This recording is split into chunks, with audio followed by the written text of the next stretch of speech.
Okay, here we go. Here we go, y'all. Here we There go. How she is. y'all doing? How's everybody? Welcome, welcome, welcome to today's edition of God and Everything, where we talk about, you guessed it, you know it, God and everything. I thank you so very, very much for tuning in and joining today. I'm going to ask that you do me a favor, that you tag, share, and invite, that you start your own watch party so people can come to this program today. We will be discussing domestic violence awareness, signs of a predator, a perpetrator, because a lot of times we overlook what our common sense tells us, that feeling on the inside, and y'all know that I do it every week. I do it with my girl. I do it with my rider Liz. She just popped in. She just got off the plane. Her own private jet. She just flew on in all the way from Cleveland, Ohio, to join us on the Zoom. Thank you so very, very much for showing up. How you doing, Pastor? How you doing, girl? I'm doing good. How y'all doing today?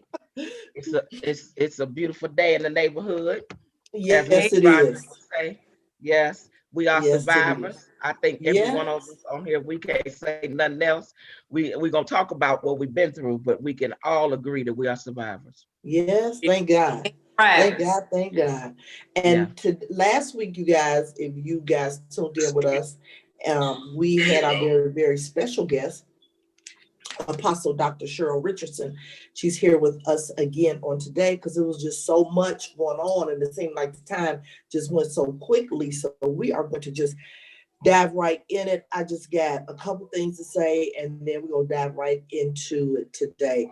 And that is, y'all know, voting is in like 20 something days. I want to say about 25 days now, something like that. Please, please, please, vote early, vote. Let your voice be heard, no matter what that voice is. Okay. Do not sit at home. Do not say that it don't matter, it don't count, because it does. And so make sure you get out, do whatever is necessary. And I just want to shout out to African Americans all over where early voting has begun. They are standing in lines. There's absolutely no reason why in America you should be in the voting line for 6 hours. That's voter suppression all day long. That makes absolutely no sense. It's supposed to be a free country, a free world. You're supposed to be able to cast your vote, a democratic society, and standing in line and waiting to cast a vote for 6 hours, honey, but they rocking and rolling. And I said to African Americans, why? Because we, for years and years and years, we could not vote. And then, the law was passed. I want to say, like in I want to say like in 1865. I have to look it up because I had the information that gave us the right to vote, but we never utilized it because of Jim Crow and all of that. And then when people started trying to, then they were murdered and hung and that whole nine. So it was always there. We just were too afraid to execute what they had given us. And so I just want to shout you guys out, no matter which side of the aisle you vote on, I'm just glad that you're voting, because people literally gave their lives so you can have the right to vote. And my own personal opinion is, when you don't exercise that right, you just spitting on their grave and saying that their blood didn't matter. And I know no one wants to do that when people have given their life for a cause. So I commend you, I shout you out, and I thank you. And so, y'all, we getting right into it. October is Domestic Violence Awareness Month, as well as Breast Cancer Awareness. And before we begin with um, uh, domestic violence, I want to encourage you to do self-examinations, do monthly self-examination of your own breast. Pay attention to your own body. If you have something, anything, and I don't care what that thing is, 3 or more days, it's time to consult a physician. We want to rub it down with Vicks, and we want to drink robitussin, and we want to drink ginger ale, burning or the cat of the dry, and and we need to be going to see a physician, because Yes. early detection, is the best form of cure. Finding it, detecting it early, so that they can start the process of getting rid of that disease out of your body. So please, please, please do self exam. They recommend 40. I have been having a mammogram since I was 30. My sister, older than me, she passed away the day before her 36th birthday from breast cancer. And so me and my sisters, we have been having mammograms for 30 years, 20 years, 20 plus years. And I do it every year on clockwork. And we have to take responsibility of our own body. We want the physician to call us, the secretary to remind us, the nurse to send us a letter. No, you get in a habit form of, I'm doing it every time I get a yearly exam. That was my thing. And then because I have a lot of fat in my breast, I had to get a level 2 mammogram, so that pushed me back. So now it's every August. I had it this August, and the nurse, when I called to make my appointment, told me, she said, yeah, she said, you're due one, because you didn't have one in 2019. I said, yes, I did. She said, no, you didn't. I'm looking at your chart now. I said, oh yeah, I did. She argued me down. I said, I tell you what. I said, I know I had it in the early teens or the early 20s. I said, make me an appointment for August 6th, 7th, 8th, one of those days. I said, because my insurance is going to reject it, because I can't have one a day before the last one. I can have it the same day, or I can have it any day thereafter, but not a day before. So she did. She said, okay, she made it. They rejected it. She called me back and said she was sorry.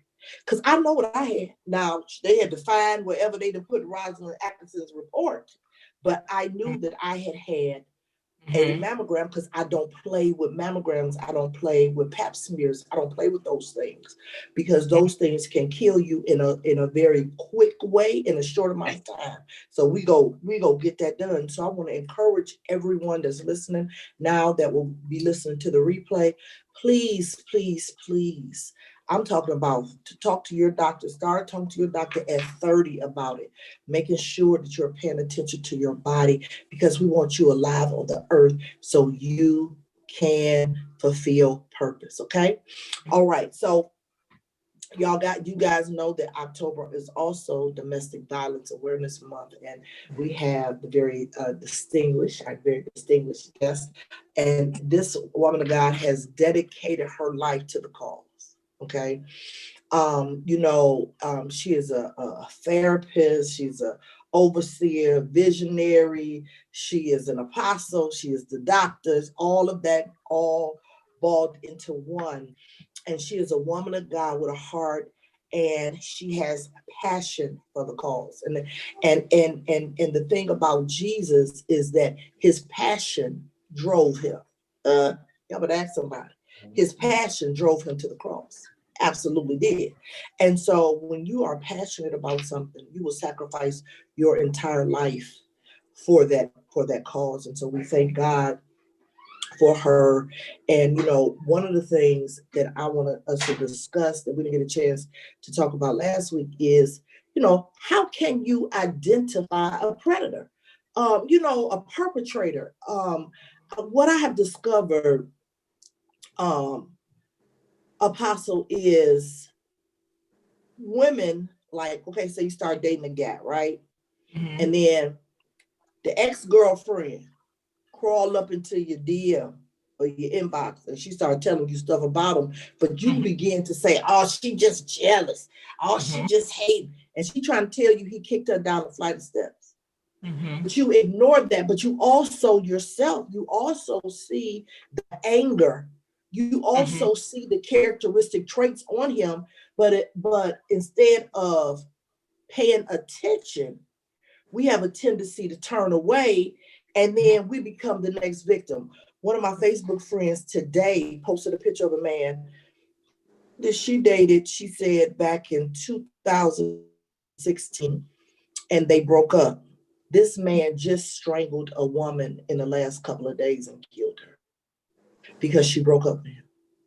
And she said that she never saw that. She said he was laid back and that kind of thing. It just didn't work for him.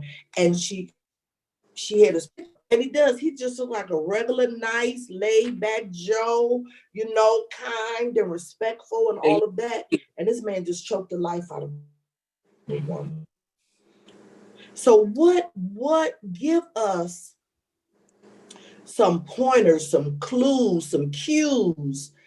Give the audience some cues to look for when you begin to date a man. Okay, so this is something that, oftentimes when you hear me do interviews or even on our own YouTube channel, I'm not coming out of my clinical therapy book. Okay, so it's a combination of things. And most of it is what God has taught me, just even in my own walking in my own life. So this is why I'm so passionate about it, because number one, I'm still alive, so it worked. Okay, it worked. Yeah. But here's the thing. So rather than just focus on what to look for in them, it's important that we identify what within us makes it okay to overlook these red flags.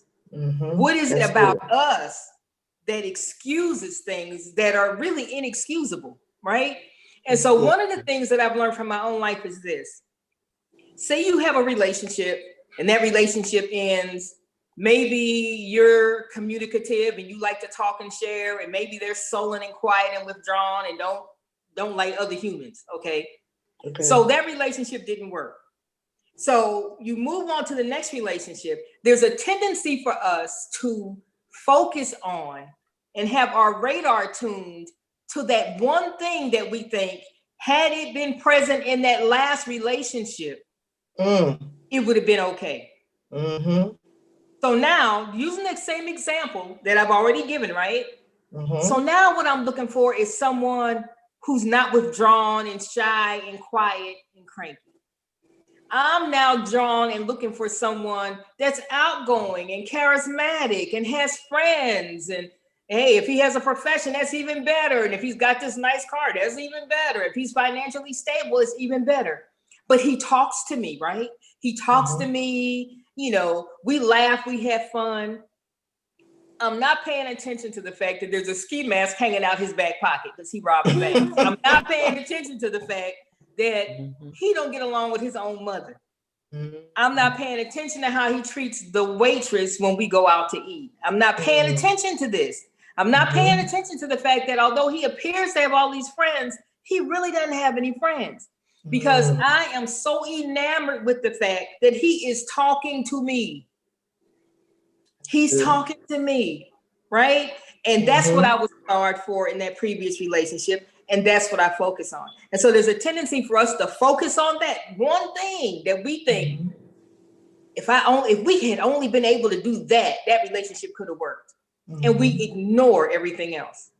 So now we're committed to this course of action. And anything that's going to counter that or oppose that, we're going to reject. Because we think, that one thing that we didn't get back there. That's real That's good. from the throne room. That's not in a book. I haven't read that anywhere. Okay, I'm telling you what God had to show me about myself. You know what I'm saying? And so if that's the case, consider this. It doesn't matter how educated you are. It doesn't matter how many alphabets you have behind your name. It doesn't matter how many degrees. I got 5. It does not matter how many degrees you have. It matters not. Because we're focused on what we think we were deprived of. What we think we deserve from that last relationship. And that goes for the relationship before that. That goes back to childhood. It goes back to any relationship that we've had in which we exited it feeling deprived somehow. But not deprived in a way where it was impossible. Deprived in a way where if that one thing was present, this would have been an amazing relationship.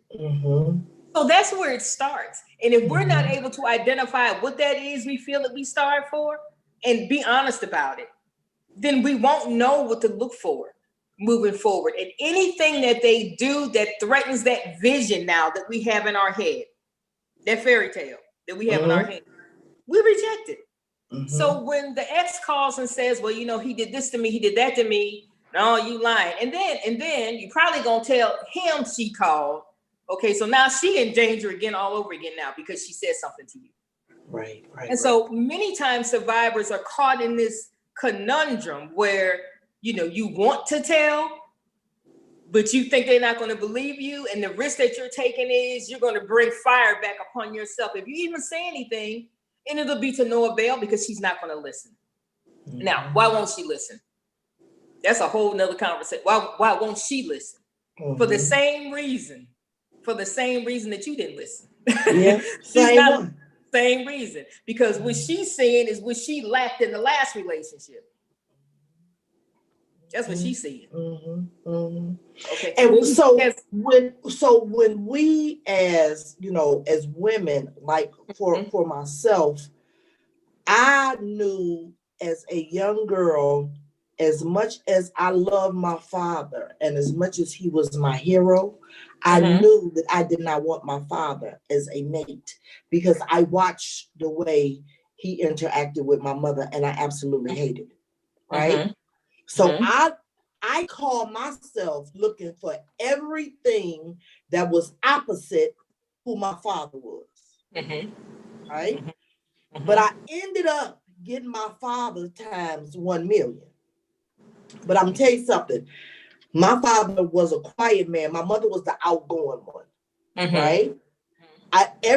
After I got my divorce, I, did a lot of self-eval. I'm telling you, the best thing in the world is self-evaluation. Yes. Getting by yourself, talking to yourself, saying why, and not let anybody else answer you, and begin to go through your own thought processes and see where you went off, where you turned left, and whether it was when you were 6 or 16 or 35. And so I found myself, I said, well, Roz, you are only really attracted to quiet, laid-back men. Now, I like men that are funny. Like one of my best, I only had 2 best male friends. My husband is first, and my second best male friend is my late best friend's husband. They were a couple, and so he is still my male best friend. He is hilarious. He is goofy. He is just crazy. He come into a room and he done turned the whole party out. Right? Mm-hmm. I like that type of person to be friends with, but not to be my man. Okay. You know what I'm saying? I just took an evaluation of myself. I like those types of men to be friends with, have fun. I want them to go on the trips with us and all of that. Okay, I want them to go on the trips with us and all of that. But I didn't want that to be my man because what I saw with my mom was a quiet. My father was a quiet, laid-back person. My mother had all the friends. You know what I'm saying? My father had a few, but he wasn't the kick it kind. He was the relaxed kind. So, but he was mean and nasty to her. He talked to her harshly.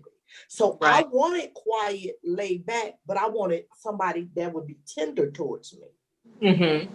But that is not what I got. So I was drawn to what I hated. That's just amazing to me. You know? Okay. So what is that? And then we're going to let Pastor Gail talk because she got her hand raised up. Okay, so what that comes from is trauma rewires the brain, right? And we talked about this a little bit, I think last week, where your actual physical brain, the composition of it physically changes when you're exposed to trauma. And this is true for children as well. And so what happens when a child witnesses abuse of any kind and they're exposed to it, it's impossible for them to have been exposed to it even one time and be completely unaffected by it because it has a physiological impact on the brain. Okay, so when children experience abuse and they're exposed to abuse, especially in an ongoing, this is the way it is, this is how this family rolls way, you seek that out. And it's very subconscious. You seek it out. It can be buried way down on the inside of somebody and you will find it. Mm-hmm. You will find it. You'll be drawn to that. You'll be intrigued by them. Okay. And it's because of what's happened in the brain. So if we're not aware of this, we don't know that, okay, if I'm this drawn to it, it's probably not good to me. It's not good for me. You understand what I'm saying? And so the yardstick, I use the yardstick as an example. If you're using a yardstick and it's not accurate, right? It doesn't matter how many times you measure a thing. It doesn't matter if you measure it quickly, if you measure it slowly, if you turn it upside down and measure it, if you flip it inside out and measure it, because the thing that you're using to measure is off. It's off. Gotcha. And so the answer is being able to identify how off am I because of all of that. That's good. Right? Am I 2 inches short of a full yard? What is going? Because once you can determine that, then you know what you need to add. Then you know what you need to take away. You understand what I'm saying? Rather than trying to change who you are, because you can't change who you are, and you can't forget your experiences.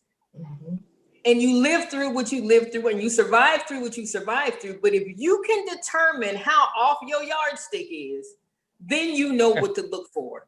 Then you know, he's just amazing. Okay, wait, hold up. When I go to amazing land, I know I'm 2 inches short of a full yard. Okay, I already know. So I need to back up and really look at this from a factual standpoint and not from an emotional standpoint. That's good. And so it's not anything you have any control over, because you're drawn to that. You are drawn to it. You just are, but you have to know that and understand that. That's good. That's good. Yep. Okay, Pastor Gail. Pastor Gail. Hey, hello. Hey, Cheryl, I didn't get a chance to speak to you. Listen, I just want to say some things in relation to the church and to the pastoral standpoint. Because, there's some things was brought up even last week and then today, and you were talking about using a yardstick. Some of us sisters need to realize we got a ruler, and that's only 12 inches. We need 36.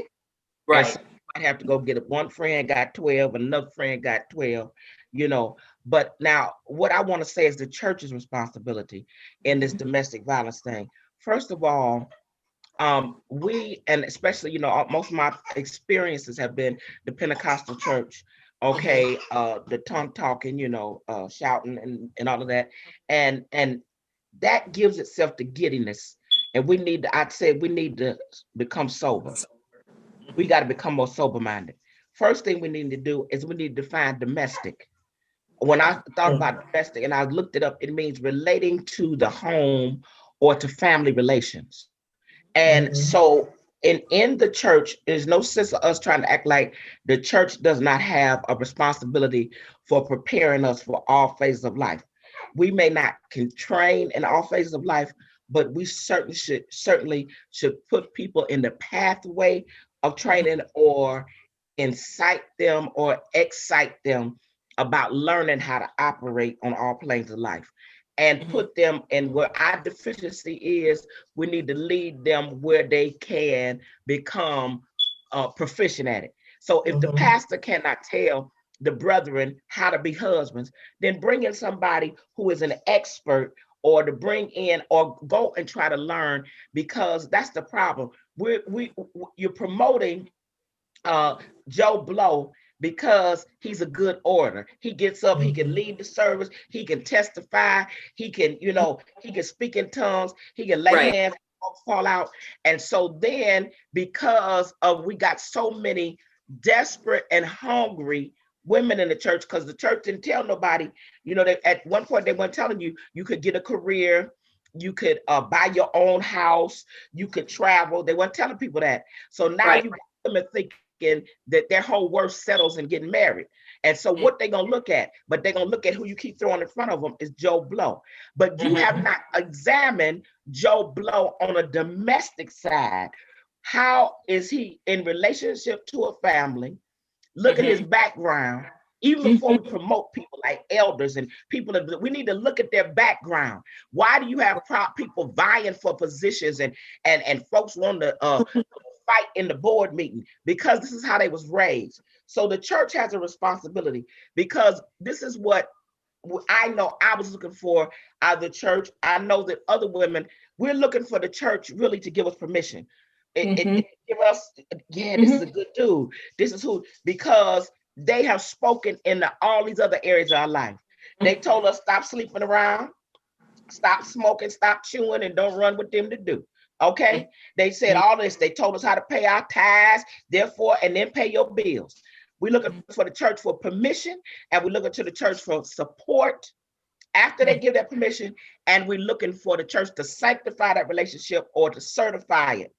But what is happening is that because the whole domestic side ain't been looked at, then we end up with a mess. It's funny that today, in our prayer time, that was the whole emphasis. I didn't even know Proverbs 24 and the third verse talked about it takes godly wisdom in order to build a home, a life, and a family. Wow. You know, that is something. Now, we were talking about, okay, so the church needs to support, we need to sympathize. You were talking about when people come to the pastor and they're going through physical abuse. And a lot of times the pastor will say, I done heard people say stuff like, pray through, and you know, we're gonna believe God. We're gonna believe God in safety, when you get in safety. If you still love Johnny Joe or whoever his name is, and he beating your head in, you get in a safe space and then you keep praying for him. But you don't leave yourself there until you a statistic. You know what I'm saying? And so we're looking for the church to be sensitive, because the Bible declares if the Son set us free, we're free indeed. And we need to stop trying to hold people hostage to bad applications of the interpretation of scripture. That didn't even work for them. It didn't even work for them. They unhappy. So the whole thing is nobody wants the crab to get out of the barrel. Now, that was what I was talking about last week. That's what I wanted to say last week. I'm going to throw this out there for this week. The church needs to be the one to ID the predators, because 9 times out of 10, if you're dating, you caught up in the woo-woo. You know what? You mesmerized. The lights are shining and all that kind of stuff, and everything look good. You need somebody to balance you. And I tell you, Roz and I have said this on the show many times. When you get caught up in crazy domestic situations, or especially dating, where was your friends? Right. Listen, off the show and in our regular life, how many times I wish I had $1 for every time I told Roz to shut up. Don't talk. Because actually, I didn't want to hear what she was saying. It was right. You understand what I'm saying? But you need people in your life like that to face you, slap you in the face with the truth. And the church doesn't do that. And the reason that we don't do these things is because it's the church got too many things that they going after. They want the money, they want the membership, they want the status and all of that. And divorce don't look good for nobody. And the pastor feels it's a sense of failure on his side, as much as we sometimes feel it's a sense of failure for us. But it's time for, it's time for pastors to stop taking things so personal for themselves and become sensitive to the sheep, because there's a domestic violence awareness that we haven't even touched. And that's the unawareness of people that are suffering, that not violence, but neglect, mistreatment, mishandling, all of that. So we have a responsibility, and I have to always speak to that. The pastors have a responsibility. And I know they can't stand me. They say, you want me to do everything? No, I don't. I want you to pray and be sensitive to the Holy Ghost so you can do what he wants you to do. They can't stand me. And Pastor Gail, you said something like a part of the domestic violence that we haven't touched on is negligence and neglect. Neglect can be just and sometimes worse than actual abuse. If you have a child that is neglected, the necessities, that will mess a child up forever. No love. You can put a brand new baby.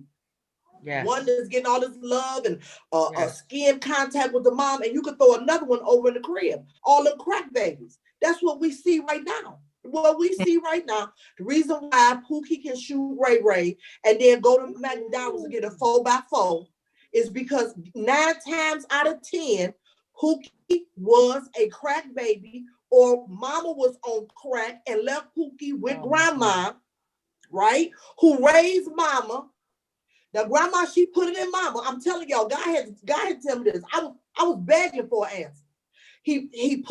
She put the information. She raised the daughter, right? The daughter got strung out on drugs. So she's trying to keep her grandchildren from going in the system, but her time of training and raising is over with. So now she's doing the best she can by providing a roof and some food and for the child. But the child is not getting what they need because mama is still strung out on crack. And so now these kids, they have this disconnect issue. Yeah. To see, that's why I can blow your brains out and go stop at McDonald's, get a 4x4 or Wendy's or whatever it is, and go on about my business. Right. And don't have any kind of conscience, don't have any kind of remorse or nothing. That's why they can all go. The killer can show up at the balloon, let off the balloon in the air and put a teddy bear on the pole and pour out some MD 2020 on the ground after you know that you done blew somebody's brains out. It is that disconnect of that neglect and no love and no skin to skin. Listen, that's what we're seeing right now. That's what we get out here. You want to know what the root is? That's the root of it. And so when you have a woman, a wife in a relationship, you're married and your husband is neglecting you. He is neglecting you by you gotta beg. You don't work. You got these 5 babies and he make the money, or you work and you make nickels and dimes. You gotta beg him for money for essentials. You can't even buy hygiene product. You understand? You got to borrow money from your mama and your sister, the next door neighbor to buy. That is neglect. And it's financial. Absolutely. No attention, no affection. You coming home and you playing a game, or you coming home and you on the couch with the remote control. You coming home, you going in the room and you shutting the door. Or you saved, man, and you come home, you go in the room and praying. No, God doesn't want to hear you. Matter of fact, he does not hear you. Your prayers are hindered when you do not take care of your wife. We got this thing all flipped over backwards. We got it all messed up. Everybody want to holler hallelujah. Even people in general. Oh, I love you, Lord. I love you, Lord. I love you, Lord. But we'll sit up there and watch a white man kill a black man and make 100 excuses why that person deserved to die. You think God hearing that? Come on, y'all. He is not receiving that. Our responsibility on the planet and how we will be judged is by the way in which we treat one another. And it ain't how you treat the people that love you. It is how you treat the people that can't stand you. Y'all better ask somebody. Yeah. That is how we are going to be rewarded in heaven. It's easy. Right. Jesus said it's easy to love them to love you. The Republicans and the sinners, they can do that. But what I want you to do is love those that despitefully use you and persecute you. I want to see how you handle that. Come on with that. And so we as a church body, we see women struggling. I've seen women get out the car, and she got the baby carrier, and she got the baby bag, and she got another baby on her hip, and the man about knocking her down to get the pastor's briefcase. If you don't get your behind back over here and get one of these babies in this bag, you better. And the pastor ain't saying nothing. What is wrong with us? This woman here is struggling, and he done knocked her down. The babies is tired. They asleep. You got to be at everything that the pastor say, but you won't even take her to McDonald's to get her a 4x4. Hello. We have just got it all twisted in the church, and we're calling this service to God. No, it's not. God said, hold it. Let me tell you how you serve me. Let me tell you how you gauge on serving me. It's how you serve mankind. Husband, let me tell you how you serve me. It's how you serve your wife. How you serve your children.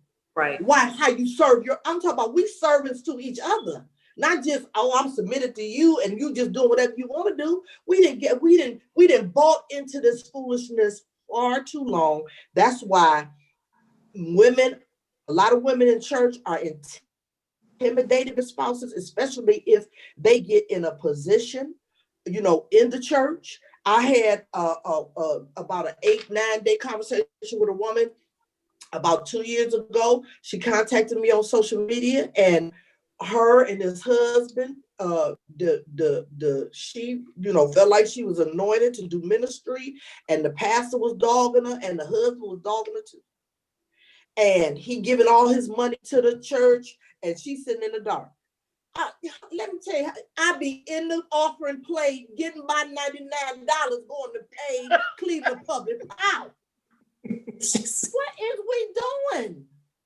And it's just so ridiculous to me, especially when you have leaders that are condoning it, putting their amen on it, their stamp of approval on it, or turning away, and it's the same thing. You see it, but you're not doing nothing about it because that's your good deacon.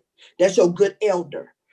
That's your good associate pastor. They give good in the church, so you don't want to trouble the water. While this woman is living in pure hell. And then when the woman get enough nerve to come and talk to the pastor and say, well, can you talk to them? Then they want to hear her. No, you saying, you putting the words in the man's mouth. And then when he go talk to the joker, he hearing the horn and skipping and dancing. No, tell these folks the truth, that God is not pleased. Yes. That if you don't honor your wife, you are not honoring God. If you worse than an infidel, if you don't take care of your own, you're worse than an unregenerated man. If you don't take care of your family, you cannot take care of the household God. Now, if we stood on that scripture, 98% of the churches got to close today. Because you're doing everything but taking care of your family. And many of them should close. I want to go back to something that Gail said. First of all, everyone that declares that they are an apostle, prophet, evangelist, teacher, or whatever, God didn't have nothing to do with that. They called themselves. That's the first thing. That's number one. They called themselves. Because I can tell I never aspired to be an apostle. Lord knows I didn't want to be a prophet. The people that God really calls did not have a desire to do this. Okay, we are called all in the Bible. This is why we live. So this is what we must do. Okay, this is our purpose, and this is what we must. We didn't get to vote. He didn't ask, well, how you feel about it? He didn't ask me, Pastor Gail. He didn't ask you. He didn't ask you, did he? Okay, so no, he didn't check with us first. So that's the first thing. If you don't have the heart of the Father, if the people don't come first, if souls don't come first, if the quality of life is not important to you, if justice is not important to you, God did not call you. You called yourself. Come on here. You called yourself. Now, that's not a popular thing, but those who have known me for a long time knows it matters not to me. I'm going to say what God is telling me to say. The church needs to get back to being the church. Absolutely. The church needs to get back to being the church. It has morphed into this social club, fashion show, entertainment venue. All we need is a bar in the corner. That's it. Okay, it's just, we don't even have altars anymore. We got stages. Absolutely. People don't even call it a pulpit anymore. It's a platform. And how did we get here? Oh, okay. You done said something real big right there. No friends. Right. Okay, so now when we're talking about when you're talking about abuse, and when you're talking about, here's the thing, we have to have reasonable expectations. I say it all the time, and this is something that God had to really just like put in my face for my own life. It's not about if we have a right to expect a certain thing from a certain entity. If someone occupies a position of pastor, apostle, whatever it is, politician, judge, we have a right, technically, to expect certain things. But is the expectation reasonable? Is it reasonable? Has their character indicated that that's reasonable? Or we live in a pipe dream, okay? I can tell you that every abusive situation I've ever found myself in was a minister of the gospel. You hear what I'm saying to you? With a pastor who vouched for them. So much for that. So much for the pastor vouching. Okay. So much for the pastor vouching. This is an internal work that has to happen if we're going to avoid these situations. I want to go back to something that you asked me, Roz, about what to look for. And I talked about how we have to first know where our own shortcomings are. What is it that we feel scarred for? Because we will be drawn to that and ignore other things, right? So if you feel deprived of anything. Love bombing. Love bombing. They're very attentive. They're buying you flowers. They're buying you gifts. They're calling you just to say good morning, sweetheart. They're calling you before they go to bed at night. And it just feels amazing and wonderful at first. At first. Then it works over into now they checking your phone. Now they want your passcode. Now where you been, it takes 15 minutes to get to the grocery store. You've been gone a half hour. Okay, they're checking your odometer. I'm telling you what I've experienced. Checking your odometer. Or every time you leave the house, this is something I had to, every time I left the house, I'm like, why do I feel so irritable? Because I was never by myself ever. Ever. If I said I'm going to put gas in the car, there'd be a little human sent with me. And it took me the longest time to figure this out, that I was not going anywhere by myself. Wow. Period. Okay. And so there are little subtle things, but usually there are things that we welcome initially because of what we feel that we were starved for. So they're paying attention. And here's the other thing that we do. That victims, whether they are men or women, need to stop doing this right off the top. I went through an abusive situation. We talked too much.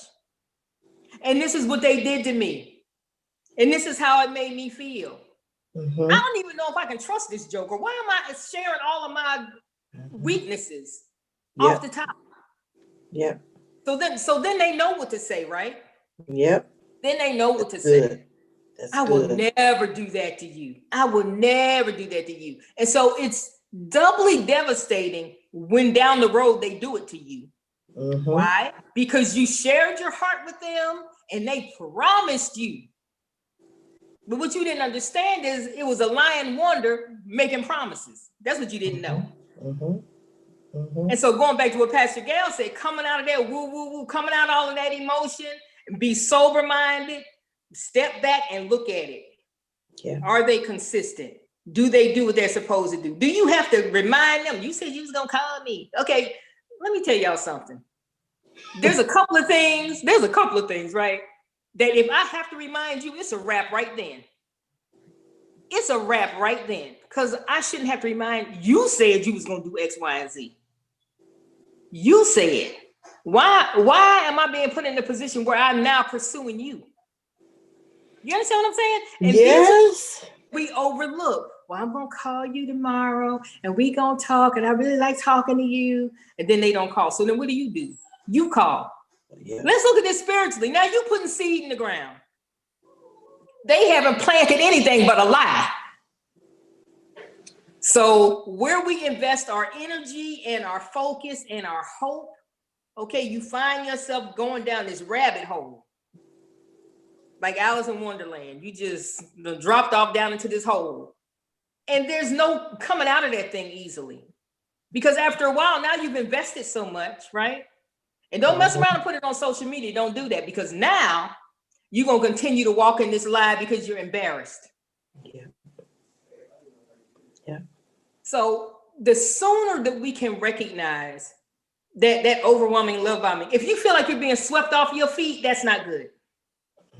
If you feel like you've known them your entire life, that's not good. That's a familiar spirit. You haven't known them all your life. You all should be learning about each other. It shouldn't feel like that. It shouldn't feel like that. That's not good. That's not good. But these are all the things that we are programmed from little girls, right, to look forward to. That whole fairy tale, magical thinking, blah. And so we are primed for that. And when you stop and think about it, the abuser doesn't really have to do a whole lot. All he has to do is listen. All he has to do is listen. He knows where your strengths are. He knows where your weaknesses are. And if you're talking to someone who has character and who truly cares about you, they will use that the right way. But if you're talking to one of those other jokers, they're going to weaponize it against you.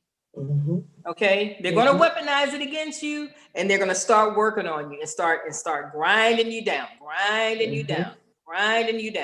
Okay, and the more invested we are in the dream than we are in being stable in our thinking. You see what I'm saying? It comes back to being sober-minded. Listen, If this man or woman is amazing, they'll still be amazing after you pay attention. Mm-hmm. They'll still be amazing. Mm-hmm. They should be able to withstand some scrutiny. You should be able to look at that thing. And if you have people, God knows, if you got people in your life that love you and who have never given you any horrible advice, right? Who are not competing with you, they care enough about you to tell you, even if you do tell them to shut up. Mm-hmm. They care more about your safety and your mental health and your stability and your spiritual growth than they care about you getting mad at them.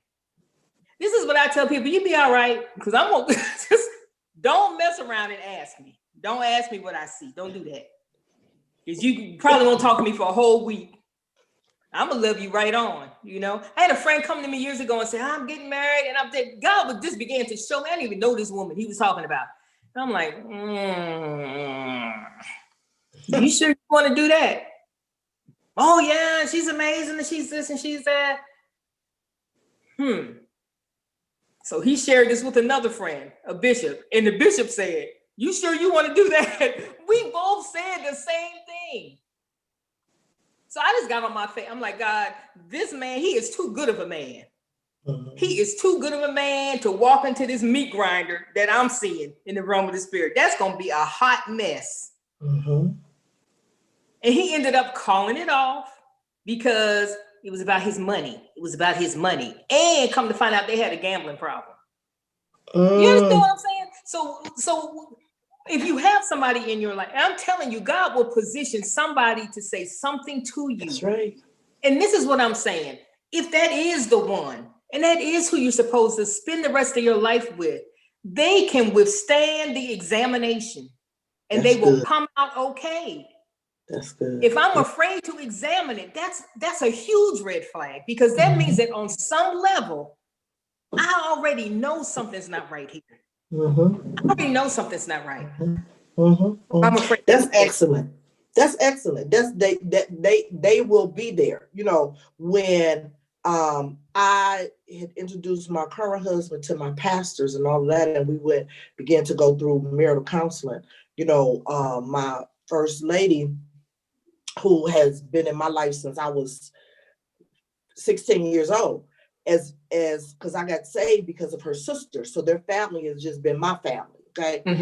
And so she was looking over her glasses at Keith, and they still look at each other now over their glasses. He tell her he can look over his glasses at her just as well. She can look over her glasses at him. But I'm talking about, she picked him up and shook him out to see, you know, what is it? Because this man has come into your life, and you know, you guys knew each other when you were kids. And that was one of the things that she said to me. She said, well, you knew him when you all were kids. You haven't known this man as an adult man. Right. Right. Mm-hmm. And which was absolutely the whole truth and nothing but. But what I knew by way of perception, I can't even tell you by way of God just showed me and told me and all of that. I knew he was the same exact man. When I tell you that when Keith and he went up the street and because I was 16, he was 21, he went up the street and got married. I got married a couple years later, and we hadn't seen each other over 30 years. When I tell you the last time we saw each other to the first time we saw each other again, we literally picked up from where we left off, because we were friends. It wasn't an emotional, sexual. We had never kissed. We had never held hands. We had never did any of that. Say it again. We had never kissed. We had never held hands. We hadn't did any of that. I always liked him as an individual. I loved him as a person. He always liked me. We always kicked it. You know what I'm saying? We enjoyed each other's company. We could laugh and kid. And when I tell you, just like we did when I was 16 years old, that is the same type of relationship that we have right now. We was laughing so hard last night. I told him, I said, you couldn't even get your words out. He couldn't even spit it out because he started laughing before. That's the type of relationship that we have. Mm-hmm. And if we had, and I tell this to my sons, who 2 out of 3 got babies out of wedlock, and that's this, and that's to any woman, and this to any man. When you add sex in, when you factor in sex, everything goes ziggity boo. every single thing, every single thing goes blur. You go blurred lines, Robin Thicke. They come immediately because, and especially if the sex is good. So if you seeing firecrackers and hearing bells and whistles and hearing the angels play the harp for that 15 minutes, you are ignoring these 23 hours and 45 minutes of a complete idiot because you'd have just been, bamboozled in the bedroom. So you have to keep that off the table, and that goes for a man and or a woman, so you can see clearly who this person is, because I promise you, as soon as you marry the person, it does not get better. It gets 1 million times worse. My first husband smacked me several times while we were going together. I remember him smacking me coming out of Randall Park Mall. And I also remember him smacking me on the elevator when I was in dental medical assistant school. I should have left him where he stood. Okay. My ex-husband also, when we were kids and we had broke up and I started dating somebody, he stalked me. See? Yeah. I'm 18, 19, 20. He just following me. Because me and my best friend, God rest her soul, passed away, we was scared to come out to church. We went bowling. We was looking around bushes because he was out. He was stalking. And I'm thinking, it wasn't called stalking then. He just loved. He just trying to make sure, that I ain't with nobody. He just jealous. No, he was crazy, and he was giving me a preview of what was to come, and I ignored it. Well, see, and here, as far as stalking is concerned, stalking is dangerous if anybody is doing it. But statistically, if an intimate partner is stalking you, you are more likely to be killed by that individual. If an intimate partner puts their hands around your neck, whether you lose consciousness or not, you are 7 times more likely to be murdered by that person. There are statistics for that. And so sometimes we don't know, right? In Hosea, it says, my people are destroyed for lack of knowledge, but it doesn't stop there, but because they reject knowledge. So it's not so much that we don't know, because especially if you're a believer, God will call somebody. You're going to come across something on social media. Somebody going to say something to you, all right, that addresses what you are ensnared in. But what is our attitude and our mindset about it when that warning comes? It's when we don't accept the knowledge. Okay, so this is what I tell people. You might not want to believe that about your person, okay? But if it's not true, you should be able to investigate that, and they should come up squeaky clean. Not because you cussed somebody out and made them get out your face, not because you ended a friendship because you didn't like what they were saying. You should be able to hear it, explore it, dismiss it. And if you can't do that, then you're the problem. Then you're the problem because you won't receive knowledge. And this is what makes us a candidate for destruction. And this is why you have women, going back to something that Pastor Gail was saying, this is why you have women in the church who are being murdered after the benediction. Because that's a Selah moment. That's a Selah moment. Because we're not listening. I remember years ago. And there's somebody in the watch party that attended this church with me. I'm talking about years ago. And there was this young lady in the church, and she had this boyfriend who wasn't saved. Okay, he wasn't saved. She was saved. He wasn't saved. Okay. She moved in with him. And I remember, even as a young woman, everybody being really concerned about the fact that she was shacking. You worried about her shacking and having sex, and her skirt's just a little bit too short, and everybody was going in about that. And then I remember coming to church one night and being told that he had shot and killed her in her sleep. And that messed me up. I never forgot it because I'm trying to understand how God is talking to y'all about your light bill, And how is God talking to you about your new car? And how is God talking to you about the promotion you're going to get on your job? And he didn't tell nobody that she was in danger. Nobody peeped that. Nobody discerned that. And I could not make myself okay with that, because that's not his character. That's not his character. But when we choose to look the other way, when we choose to water it down, when we choose to promote foolishness, like Pastor Gail was saying, because they wanted the biggest tithers in the church, or because, hey, I don't know, he's a male, he's got gonads, so let's hold on to him. They don't care about the quality of the man. They don't care about the quality of the man. Okay, they just want you to have, man parts, and then we can give you a title, because we need to stroke your ego to keep you in this building. We need to make you feel important to keep you in this building. And so many pastors aren't even qualified to counsel folk about nothing, okay? I'm a therapist. I know what I'm talking about. I told you all last week about the young lady who called me and told me, after she told me she was going to go talk to her pastor, I feel so bad about it even now, because I should have told her then, but I was indoctrinated. You don't tell nobody not to talk to their pastor, right? That's not appropriate. Stay in your place. I didn't say anything. She wouldn't talk to that man. She was just a little sad before she went. When she came back, she had a plan and a loaded shotgun. She was going to kill everybody in the house. You hear me? And she called me and told me, I'm killing everybody. What happened in that meeting? He told her that she should just go on home and pray through and be a good wife and meet his needs. That's what he told her.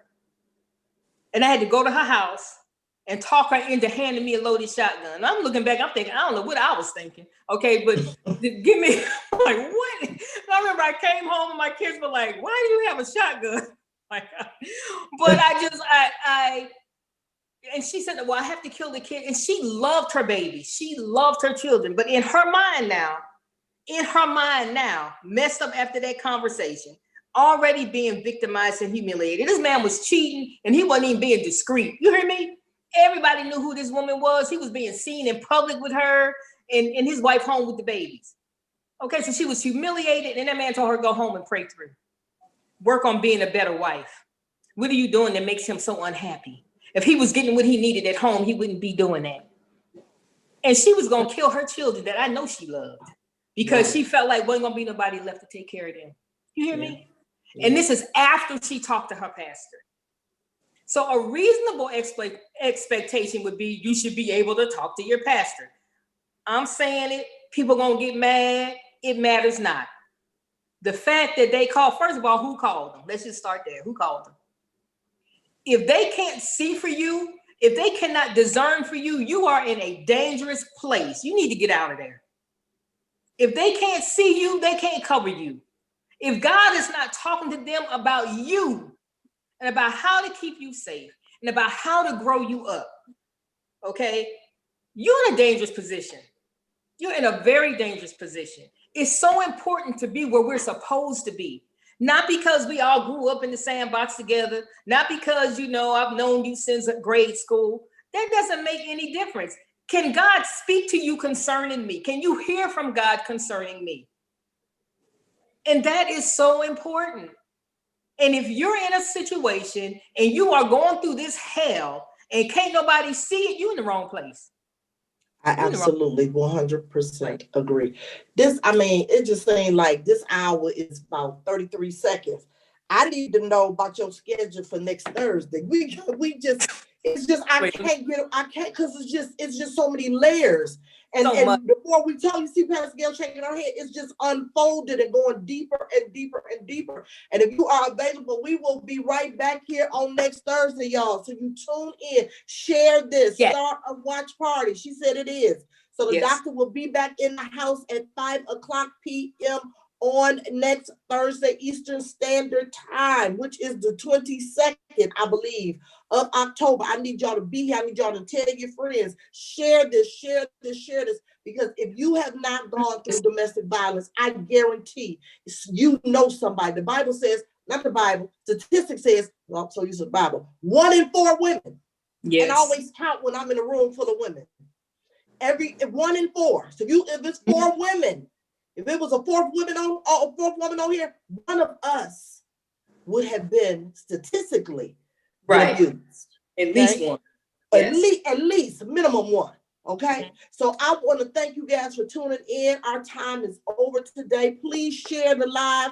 Please start a watch party and please sow into this ministry. You want to help keep God and everything on the air. Please sow $10 to help us do that. We will be back here next Thursday at 5:00 sharp Eastern Standard Time with Dr. Cheryl Richardson, and we will continue our discussion on domestic violence. Thank you guys so much. We love you.